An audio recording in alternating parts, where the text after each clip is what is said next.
एक पुराने से गांव में एक पुराना और खंडहर घर था। बहुत पुराना, उसमें लोग का मानना था उस घर में भूत रहते हैं। पर वो घर एक बहुत ही सुनसान जगह पे था, जहाँ पे लोग दिन में भी जाने से डरते थे। वह गांव हमारे गांव के कुछ गांव आगे था। उस घर के चारों तरफ 4 पेड़ थे। लोगों का कहना था कि उसी पेड़ पे भूत प्रेत रहते हैं।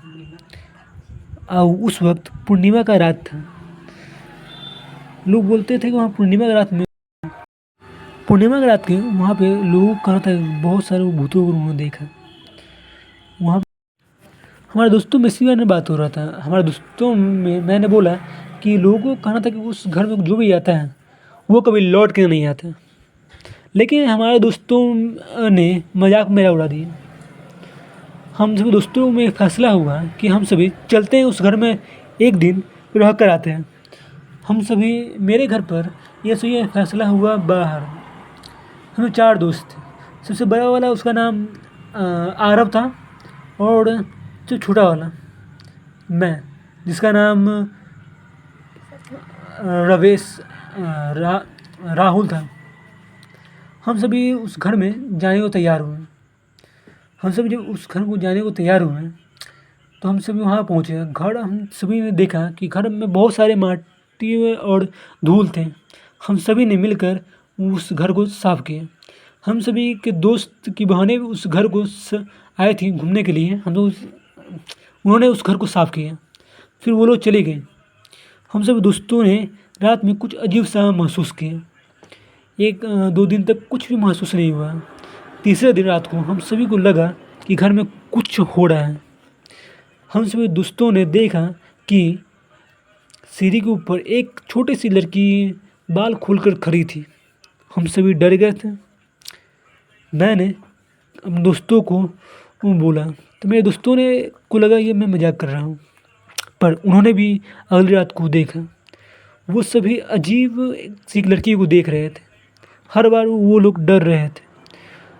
हम लोगों ने पता किया तो वहाँ पे एक पुरानी सी धूल खाई डायरी मिली, जिस डायरी में बहुत सारी बातें लिखी थी कि इससे पहले भी कई लोगों ने वहाँ रहने की कोशिश की थी, पर वो लोग उस छोटी सी बच्ची के हाथ पे मारे गए। उसमें लिखा हुआ था कि वो बच्ची एक इंसान नहीं, भूत है, जो पूर्णिमा की रात को सभी का शिकार करती है। वो खेलती है अपने शिकार के साथ, जो तो पूर्णिमा की रात नहीं आती है। वो हमेशा पूर्णिमा की रात को शिकार करती है। उसका शिकार अब तक कभी बचा नहीं है। उसमें यह भी लिखा था कि उसकी जान एक शीशे में है, जिसकी वो रक्षा करती है। वो बहुत ही खतरनाक और बहुत ही ताकतवर है। उसकी मृत्यु वो एक बहुत ही खतरनाक तरीके से हुई थी। हम लोगों ने उस घर में ढूंढा। हम सभी कई सारे दोस्तों को चोट आ गया। जो आरव था उसकी एक हाथ उसने भूतनी ने खा गई, उखाड़ ले गई हाथ। हम लोग दोस्तों में से 2 दोस्तों को काफ़ी ज़्यादा चोट लगी। 2 दोस्तों ठीक थे। हम सभी लोग चुड़ैल को आज़ाद किया। हम सभी उस घर को लौट कर उस घर से निकल कर जा रहे थे। हम लोगों ने काफ़ी मुश्किल से अपनी जान बचाकर निकल गए।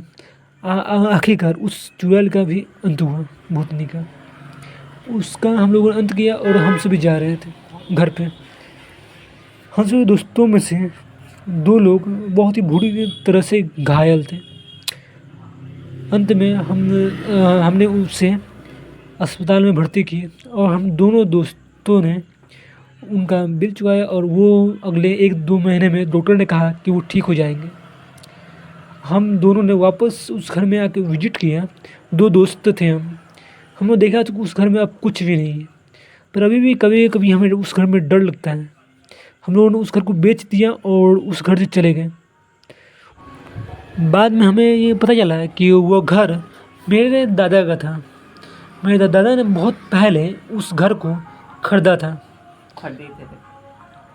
फिर बाद में हमने अपने पिता को बोलकर उस घर को बेच दिया, और उस घर को एक बिल्डर ने खरीदा। उस बिल्डर ने उस घर को तोड़कर एक शॉपिंग मॉल बना दिया।